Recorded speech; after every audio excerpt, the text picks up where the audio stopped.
দিনের কাজে যে সমস্ত মানুষ 100 দিনের কাজ করেছেন এবং যে সমস্ত মানুষ তার বকেয়া টাকা পাননি, তারা প্রত্যেকে 70 তার টাকা পান। এ নিয়ে কারোর সঙ্গে আমাদের কোনো দ্বিমত নেই।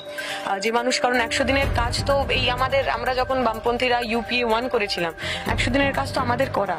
এই 100 দিনের কাজের যে আইডিয়া, সেটা বামপন্থীদের দেওয়া। কেন 100 দিনের কাজের দরকার? এটা আমার খুব ব্যক্তিগত এক্সপিরিয়েন্স। আমি যখন ইউনিভার্সিটিতে পড়ি, আমরা উত্তরপ্রদেশে গেছিলাম আমাদের ফিল্ড সার্ভের জন্য। তো উত্তরপ্রদেশের গ্রাম, সেখানে খুবই জাতি ব্যবস্থা, বর্ণ ব্যবস্থা খুবই কঠোর।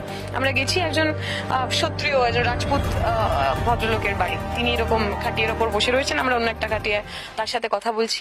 তিনি কথা বলতে বলতে বলছেন যে এখন তো আমাদের খুব অসুবিধা, কারণ এখন আর ওই দলিতরা, হরিজনরা, তারা আর আমাদের এখানে কাজ করে না, তারা এখন তো ওই 100 দিনের কাজে চলে যায়। আমরা আরেকটুখানি অবাক হলাম, কি ব্যাপার?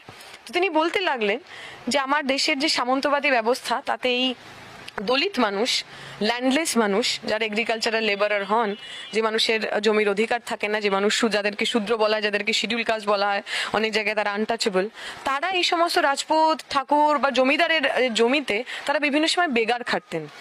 তারা কখনো হয়তো খাবার বিনিময়ে খাটতেন। ওয়েজ দেওয়ার, টাকা দেওয়ার কোনো ব্যাপার ছিল না।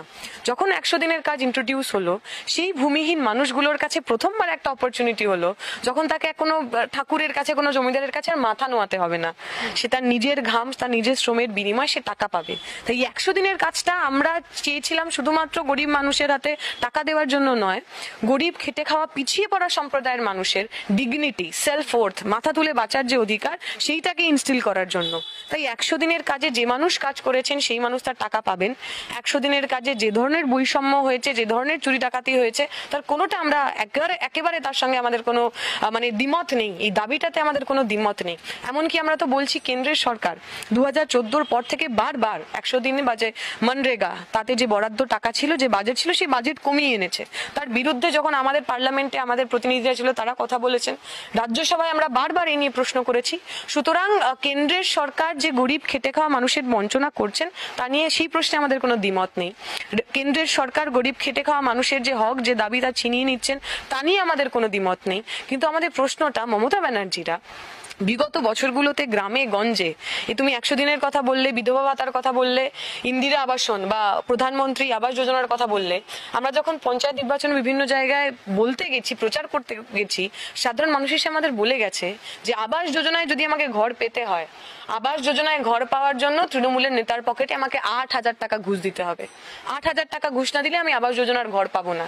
আবাস যোজনার ঘর তাদের জন্য, সাধারণ মানুষ।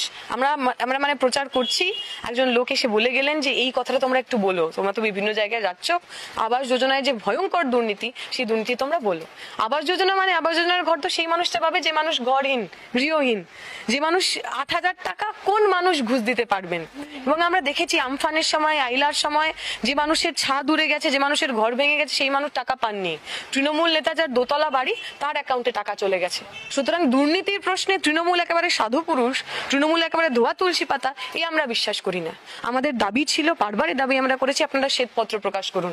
এই এতগুলো মানুষের পাওয়ার কথা, এই এতগুলো মানুষের নাম, ঠিকানা, আধার কার্ড, অমুক তমুক, জব কার্ড, এই সমস্ত তার আপনার ডিটেলস দিন, শ্বেতপত্র প্রকাশ করুন।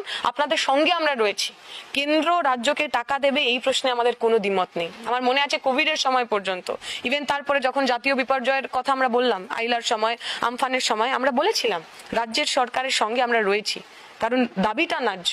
কিন্তু সেই দাবির সামনে রেখে আমি যদি রাজনীতি করি, সেই দাবিকে সামনে রেখে আমি যদি ওই গরিব মানুষগুলোর টাকা লুটি, দুর্নীতি করি, চুরি করি, ডাকাতি করি, তার সঙ্গে তো আমরা একদম নেই।